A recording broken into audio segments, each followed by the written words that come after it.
नमस्कार, स्वागत है आपका और मैं हूं आपके साथ सपना दीपक मतेशिया। बुलेटिन का आगाज करेंगे। महाकुंभ 2025 में देश और विदेश में भक्तों का सैलाब उमड़ रहा है।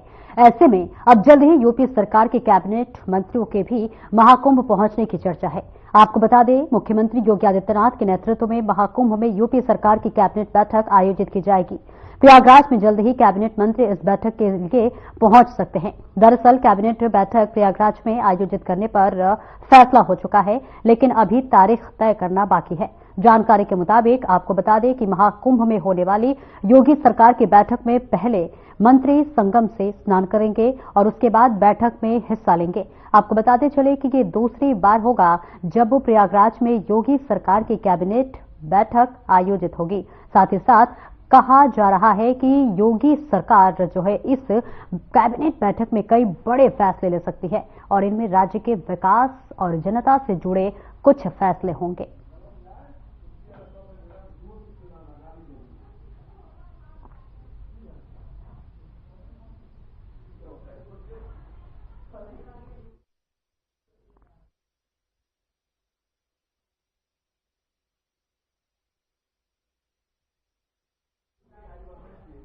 और प्रयागराज में हो रहे महाकुंभ पर लखनऊ की महापौर सुषमा खरकपाल ने जो है साधना टीवी के माध्यम से शुभकामनाएं दी है और बताया कि किस प्रकार महाकुंभ सबसे खास है और इसके साथ ही मुख्यमंत्री की इसमें विशेष भूमिका को भी बताया, जिसे लेकर साधना टीम की ओर से जो है रुचि मेहरा ने खास बातचीत की है और इसी के साथ साथ इस दौरान उन्होंने क्या कुछ कहा है, आइए आपको सुनवाते हैं।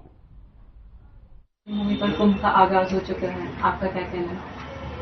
कुंभ सनातन धर्म का पर्व है, 12 वर्ष में आता है और जिस तरीके से देखा जा रहा है, कुंभ न जाति का न वर्ण का, उससे तो सनातन का है। मैं कुंभ में पूरे देश पूरे प्रदेश को बहुत बहुत बधाई और शुभकामनाएं दे रही हूँ और मैं भी अपने पूरा स्टाफ लेकर के नगर आयुक्त माननीय पार्षद उपाध्यक्ष से लेकर के सबको लेकर के मैं कुंभ में जा रही हूँ। के बारे में उनके इंतजाम को देखते हुए आपका क्या कुछ कहना है? देखिए, उत्तर प्रदेश सरकार के मुखिया एक संत है और आज जिस तरीके से उन्होंने कुंभ को दिव्य भव्य बनाया है, इसके लिए बहुत बहुत आभार प्रकट करती हूँ, वंदन करती हूँ माननीय मुख्यमंत्री जी का। एक संत रहते हुए उन्होंने किस तरीके से सनातन धर्म को आगे बढ़ाया है, क्योंकि इससे पहले 2013 में भी कुंभ हुआ था। उस कुंभ में इस कुंभ में कितना अंतर है। और वही खबर उत्तर प्रदेश से है, जहां मुख्यमंत्री योगी आदित्यनाथ ने सोशल मीडिया हैंडल ट्विटर पर पीएम मोदी की तारीफ की है।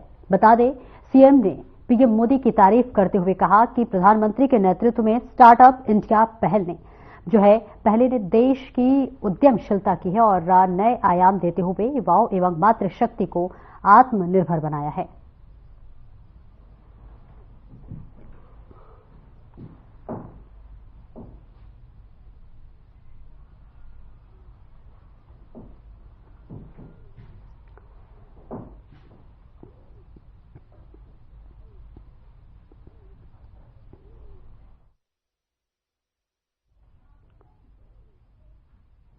और प्रयागराज महाकुंभ का गुरुवार को चौथा दिन है।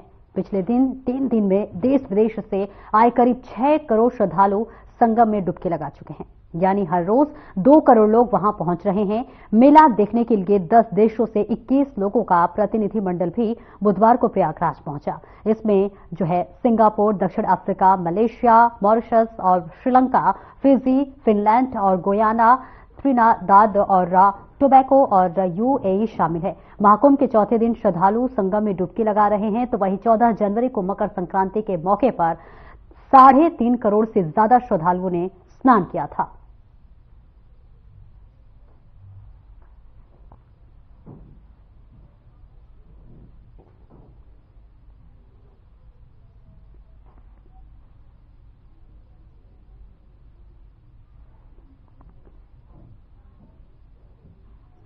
और सिंगापुर के राष्ट्रपति थर्मन शन मुखरत्नम अपनी पत्नी जो है जेन को कोटो के साथ 5 दिवसीय यात्रा पर नई दिल्ली पहुंचे। यहां उन्होंने राष्ट्रपति भवन में राष्ट्रपति द्रौपदी मुर्मू और प्रधानमंत्री नरेंद्र मोदी से मुलाकात की है। वह इस दौरान धनपर का औपचारिक स्वागत किया गया है। और इस बीच आपको बता दें कि शन मुखरत्नम का यह दौरा भारत और सिंगापुर के बीच कूटनीतिक संबंधी के 60 साल पूरे होने के मौके पर हो रहा है। उनका उद्देश्य विभिन्न क्षेत्रों में भारत सिंगापुर के द्विपक्षीय संबंधों को और मजबूत करना है। तो देखिए तस्वीरें आपको दिखा रहे हैं जहां पर राष्ट्रपति द्रौपदी मुर्मू और पीएम मोदी से देखिए ये बेहद जो है अच्छा और पहल ये देखने को मिल रहा है, जो कि ये खास तस्वीर आपको दिखा रहे हैं। सिंगापुर के राष्ट्रपति पहुंचे हुए हैं, उनका ये भारत दौरा और बेहद महत्वपूर्ण दौरा बताया जा रहा है, जहां वो राष्ट्रपति द्रौपदी मुर्मू से मुलाकात करते हुए नजर आ रही हैं।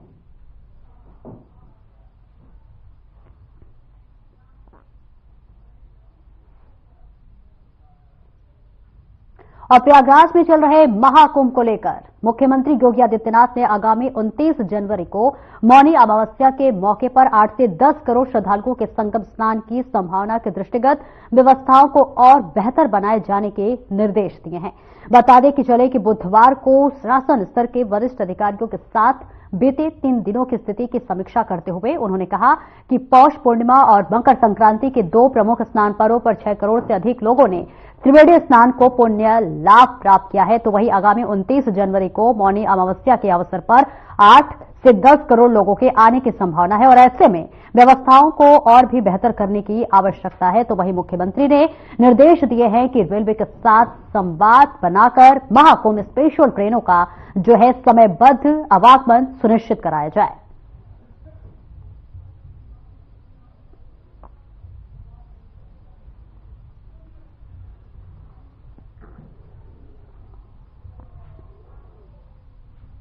और खबर प्रयागराज से है, जहां महाकुंभ में अब तक लगभग 5 करोड़ से अधिक श्रद्धालुओं ने स्नान किया है।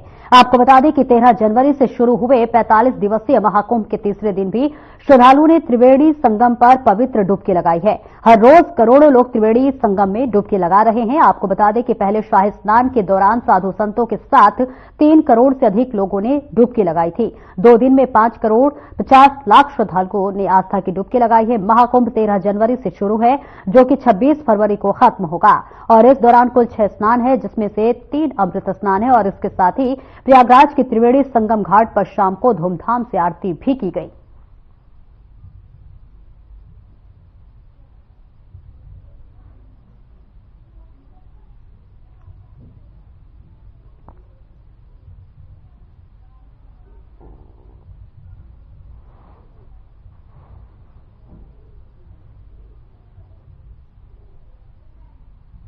तो देखिए इस बीच तस्वीरें दिखा रहे हैं जहां पर 13 जनवरी से 45 दिवसीय महाकुंभ का ये शुरुआत हो चुकी है और महाकुंभ में करोड़ों लोगों ने आस्था की डुबकी लगाई और ऐसे में देखिए मौनी अमावस्या के दिन भी लगभग 10 करोड़ से ज्यादा लोगों के डुबकी लगाने की संभावना जताई जा रही है, जिसके लिए लगातार मुख्यमंत्री योगी आदित्यनाथ की तरफ से अधिकारियों को तमाम निर्देश दिए जा रहे हैं कि व्यवस्थाओं में किसी भी प्रकार की कोई भी कमी न रहे। आपको बताते चले कि देश और विदेश से लाखों करोड़ों श्रद्धालु यहां पर पहुंच रहे हैं। 5 करोड़ 50 लाख श्रद्धालुओं ने अब तक जो है महाकुंभ में आस्था की डुबकी लगा चुके हैं। 13 जनवरी से ये पूरा जो है आपको बता दें कि महाकुंभ का शुरू है और ऐसे में लगातार जो श्रद्धालु हैं उनके आने का सिलसिला शुरू है।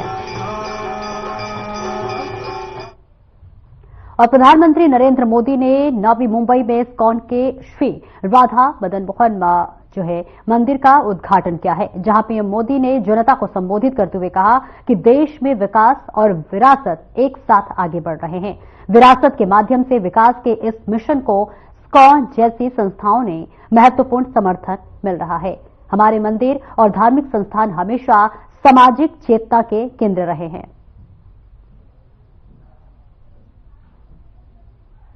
काय प्रकाशित कर उसकी भावना से लोगों को जोड़ा, अलग अलग स्थानों पर जन्मे ये सभी संत अपने अपने तरीके से कृष्ण भक्ति की धारा को गति देते रहे हैं। इन संतों के जन्म काल में वर्षों का अंतर है, अलग अलग भाषा, अलग अलग पद्धति है, लेकिन बोध एक है, विचार एक है, चेतना एक है। सभी ने भक्ति के प्रकाश से समाज में नए प्राण फूके, उसे नई दिशा दी, अविरत ऊर्जा दी। साथियों, आप सभी परिचित है, हमारी आध्यात्मिक संस्कृति की नींव का प्रमुख आधार सेवा भाव है। आध्यात्मिकता में जनार्दन सेवा और जन सेवा एक हो जाते हैं। हमारी आध्यात्मिक संस्कृति साधकों को समाज से जोड़ती है, उनमें करुणा की भावना पैदा करती है। ये भक्ति भाव उन्हें सेवा भाव की ओर ले जाता है। दातव्यमिति यद्दानम। और सीधे लिए चलते हैं आपको गुजरात, जहां पर पुरातत्व संग्रहालय का उद्घाटन देश के गृह मंत्री अमित शाह कर रहे हैं। देखिए, भूमि के नीचे से निकालकर आने वाले दिनों में लोगों के सामने रखने का काम किया है। भाइयों बहनों, आज जब मैं मोदी जी के गांव में आया हूं, तब मोदी जी के लिए भी कहना चाहता हूं। मोदी जी ने गुजरात की भूमि को स्वामी दयानंद जी, महात्मा गांधी और सरदार पटेल की विरासत को इतनी ही तेजस्विता और भव्यता के साथ आगे बढ़ाने का काम हमारे नरेंद्र मोदी जी ने किया है। पूरे देश भर में, पूरी दुनिया में वडनगर और गुजरात को प्रसिद्ध करने का काम हमारे नरेंद्र मोदी जी ने किया है। नरेंद्र मोदी जी का पूरा जीवन वडनगर में उनका व्यतीत हुआ, बचपन से लेकर देश के प्रधानमंत्री और विश्व नेता बनने की ये यात्रा आने वाले दिनों में देश और दुनिया के कई सारे विद्यार्थियों की स्टडी का एक विषय बनने वाली, इनका अभ्यास का एक विषय वस्तु बनने वाला है। मैंने भी मोदी जी को कई सालों से उनके साथ नजदीक से काम करते हुए देखा है। मित्रों, उनका जीवन एक भाषण के अंदर इनके जीवन की खूबियों को वर्णन करना असंभव है। शब्दों के आधार पर नरेंद्र मोदी जी की एक कल्पनीय यात्रा वडनगर के एक गरीब परिवार में जन्म लिए हुए बच्चे से लेकर पूरी दुनिया का मार्गदर्शन करने वाले वैश्विक नेता की ये यात्रा अवर्णनीय है, इसको शब्दों में बांध नहीं सकते। मित्रों, ऐसा कहते हैं, साइकोलॉजी में पढ़ाते भी हैं, जिस बच्चे का बचपन दारुण गरीबी में व्यतीत हो, अभाव में व्यतीत हो और कई सारे उपलांभ और उपहासों से भरा हो, वो बच्चा कुंठा से प्रेरित होता है। मगर यहां पर अपना बचपन दारुण गरीबी में बिताने वाले नरेंद्र मोदी जी एक चाय बेचने वाले गरीब पिता का बेटा, एक गरीब मां का बेटा जब बड़ा होकर राज्य और देश की धुरा अपनाया, तब कहीं पर भी कोई कटुता नहीं थी। उन्होंने शासन ऐसे किया कि उनके जैसी गरीबी राज्य और देश के किसी बच्चे को सहन न करनी पड़े, इस तरह से शासन करने का काम किया।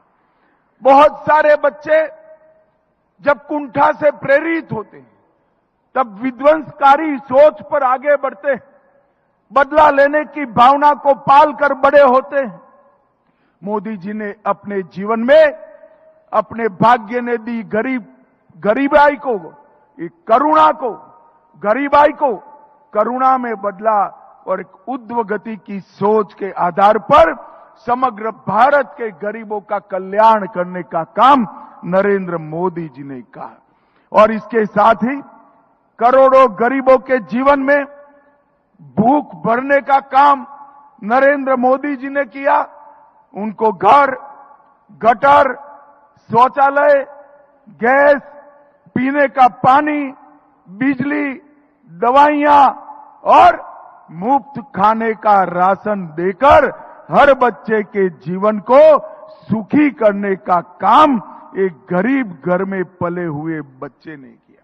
मैंने देश भर के, दुनिया भर के नेताओं के बचपन के बारे में पढ़ा है।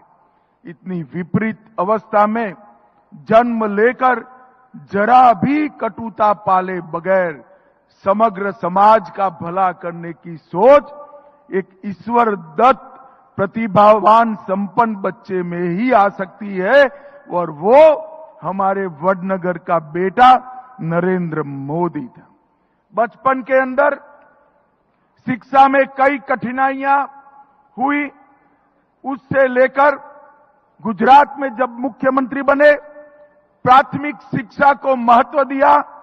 गुजरात में कन्या केलवनी यात्रा, बच्चियों को और बच्चों को पढ़ाने का एक अभियान लिया, और इसका परिणाम यह आया जब मोदी जी मुख्यमंत्री बने 37% ड्रॉप आउट रेशियो था, और जब मुख्यमंत्री से प्रधानमंत्री बने तब गुजरात का ड्रॉप आउट रेशियो 37% से 1% तक नीचे लाने का काम नरेंद्र मोदी जी ने किया।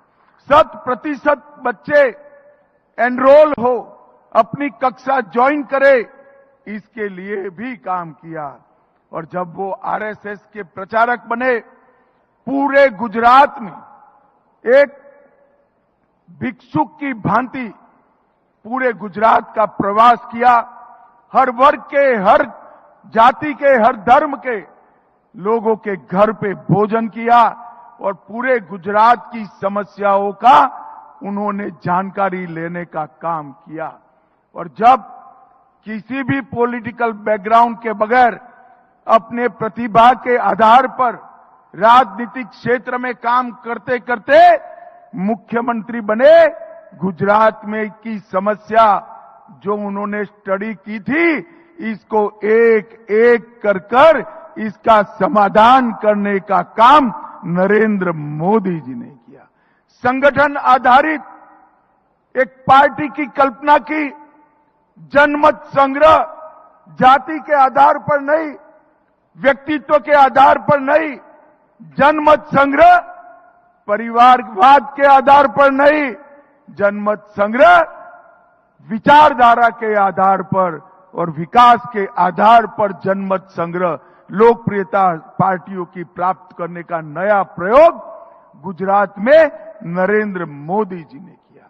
और यहां की राजनीति में जो परिवारवाद से लिप्त थी, देश भर की राजनीति परिवारवाद से लिप्त थी, उसको समाप्त कर परिवारवाद की राजनीति की जगह पॉलिटिक्स ऑफ परफॉर्मेंस को एस्टैब्लिश करने का काम हमारे नेता और वडनगर के ही जन्म लेने वाले नरेंद्र मोदी जी ने किया।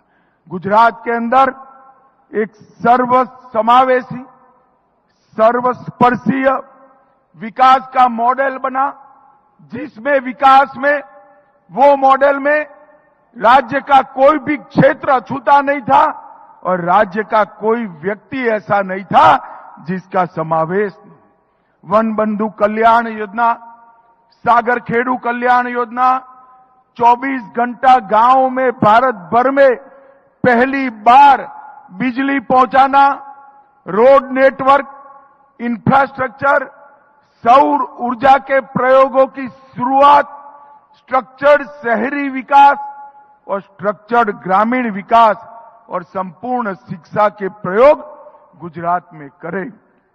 और ये सर्वस्पर्शीय, सर्वसमावेशी मॉडल को गुजरात का मॉडल के नाम से पूरे देश ने वखाना भी जाना भी और स्वीकारा भी। इसी के कारण नरेंद्र मोदी जी गुजरात के मुख्यमंत्री से सीधा देश के प्रधानमंत्री बनने वाले देश के पहले प्रधानमंत्री बने। जब पार्टी का काम करते थे सांस्कृतिक राष्ट्रवाद पर और देश के सांस्कृतिक पुनरुत्थान पर नरेंद्र मोदी जी के भाषण मेरे जैसे हजारों कार्यकर्ताओं को मंत्रमुग्ध करते थे। मगर जब भाषण देते थे तब कई लोगों को लगता था ये कैसे संभव हो पाएगा। उसमें से एक मैं भी हूं। और भाइयों बहनों माताओं, जब प्रधानमंत्री बने देखते देखते 550 साल से रामलल्ला एक टेंट में रह। तो ये सीधी तस्वीरें आपको वडनगर से दिखा रहे थे, जहां देश के गृह मंत्री अमित शाह जनता को संबोधित कर रहे थे। इसी के साथ साथ उन्होंने देश के प्रधानमंत्री नरेंद्र मोदी के बारे में भी कई ऐसी अनसुनी बातें बताई। उन्होंने कहा कि जिस तरह से देश के प्रधानमंत्री नरेंद्र मोदी ने एक अपनी जीवन जो है वो एक गरीबी से लेकर और आज पूरी दुनिया में उन्हें सराहा जा रहा है, एक सफर के बारे में उन्होंने बताया और एक तरह से दूसरे जैसे जो है विपक्ष पर भी निशाना साधते हुए वो नजर आया। और इसी के साथ साथ किस तरह से देश में आय गति विकास के कार्य हो रहे हैं इसके बारे में भी अमित शाह ने बताया। आगे बढ़ते हैं, जहां पर सोनभद्र में विधायक खेल महाकुंभ के समापन समारोह में मुख्यमंत्री योगी आदित्यनाथ शामिल हुए हैं।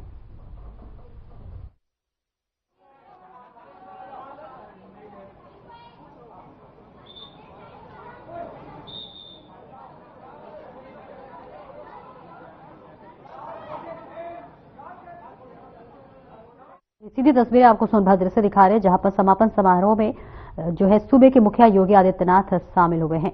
आपको बता दें चले कि सोनभद्र का ये बेहद महत्वपूर्ण दौरा योगी आदित्यनाथ का है, जहां पर मुख्यमंत्री योगी आदित्यनाथ पहुंचे हुए हैं और उनके साथ तमाम जो दिग्गज नेता है वो भी उनकी भी मौजूदगी और वो भी यहां पर पहुंचे हुए हैं। ये पूरा जो है मामला आपको बता रहे, पूरी तस्वीर आपको दिखा रहे हैं सोनभद्र से, जहां पर समापन समारोह में मुख्यमंत्री पहुंचे हुए। विद्यालय खेल महाकुंभ का यहां पर आयोजन किया गया है और यहां सूबे के मुखिया शिरकत किए हुए हैं। और इसी के साथ साथ आपको बताते चले कि यहां पर वो जनता को संबोधित भी करेंगे और तमाम बातों का भी जिक्र करेंगे। सीधी तस्वीरें आपको सोनभद्र से दिखा रहे हैं, जहां पर मुख्यमंत्री योगी आदित्यनाथ यहां पहुंचे हुए। देखिए तमाम जो छात्र छात्राएं हैं, जो बच्चे हैं, वो अपनी प्रतिभा को दिखा रहे हैं।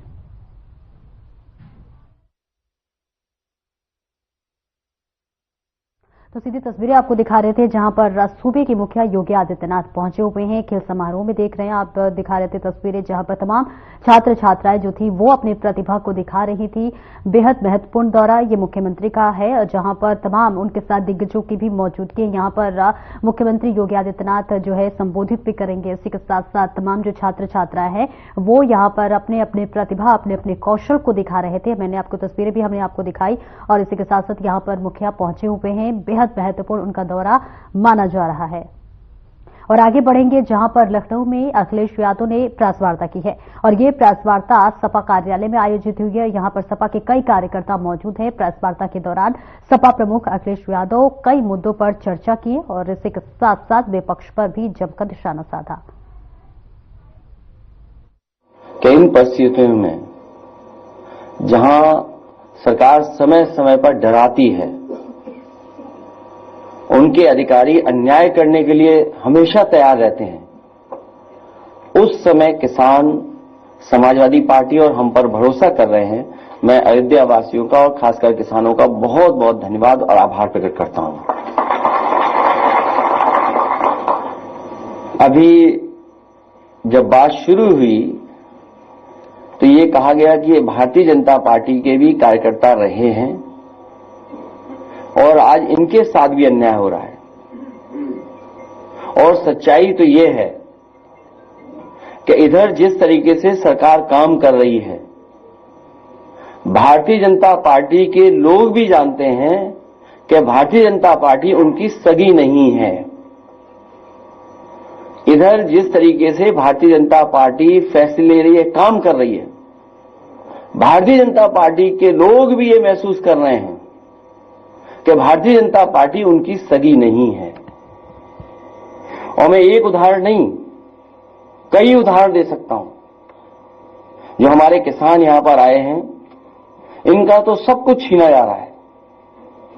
दादा परदादा से वर्षों से ये खेतीबाड़ी करते आए हैं, अपना घर मकान बना लिया, रजिस्ट्री हो गई हैं, बहुत सी अपने परिवार मिलकर के रह रहे हैं, लेकिन सरकार जानबूझ करके इनकी जमीन छीनना चाहती है। और जमीन किस चीज के लिए छीनना चाहती है? ये किसान जो आए हैं वो किसी विकास के खिलाफ नहीं है, क्योंकि अगर विकास होगा, खुशहाली होगी तो इनकी भी तरक्की होगी। इनका जो मानना और समझना यही है कि अगर अयोध्या में इतना विकास हो रहा है और खुशहाली आ रही है तो इनका भी साथ साथ विकास हो, इनके घर परिवार में भी खुशहाली आए। सरकार जानबूझ करके सस्ते में जमीन लेकर के कुछ मुनाफा कमाने के लिए और कुछ लोगों को मुनाफा कमाने देने के लिए ये जमीन जबरदस्ती छीन रही है। समाजवादियों का मानना है कि मार्केट वैल्यू के हिसाब से किसान को मुआवजा मिलना चाहिए। और कई मौकों पर मैं और आप यहां पर बैठ करके कई बार चर्चा की है और यहां तक कहा मैंने कि ये अयोध्या प्रभु राम जी की जमीन है, धरती है उनकी। न केवल भारत, दुनिया के लोगों को वहां के प्रति आस्था है, तो वर्ल्ड क्लास सिटी बने, वर्ल्ड क्लास इंफ्रास्ट्रक्चर बने, लेकिन जो लोग वहां से उजाड़े जा रहे हैं वो उजड़े नहीं, वो भी कम से कम बराबरी के साथ खड़े दिखाई दें। इसलिए मैंने कहा था कि अगर सर्किल रेट बढ़ा करके 6 गुना भी मुआवजा देना पड़े तो सरकार को पीछे नहीं हटना चाहिए। मैं आज फिर दोहराता हूं, जिस समय किसान एयरपोर्ट को लेकर के, अपनी जमीन को लेकर के यहां आए थे कि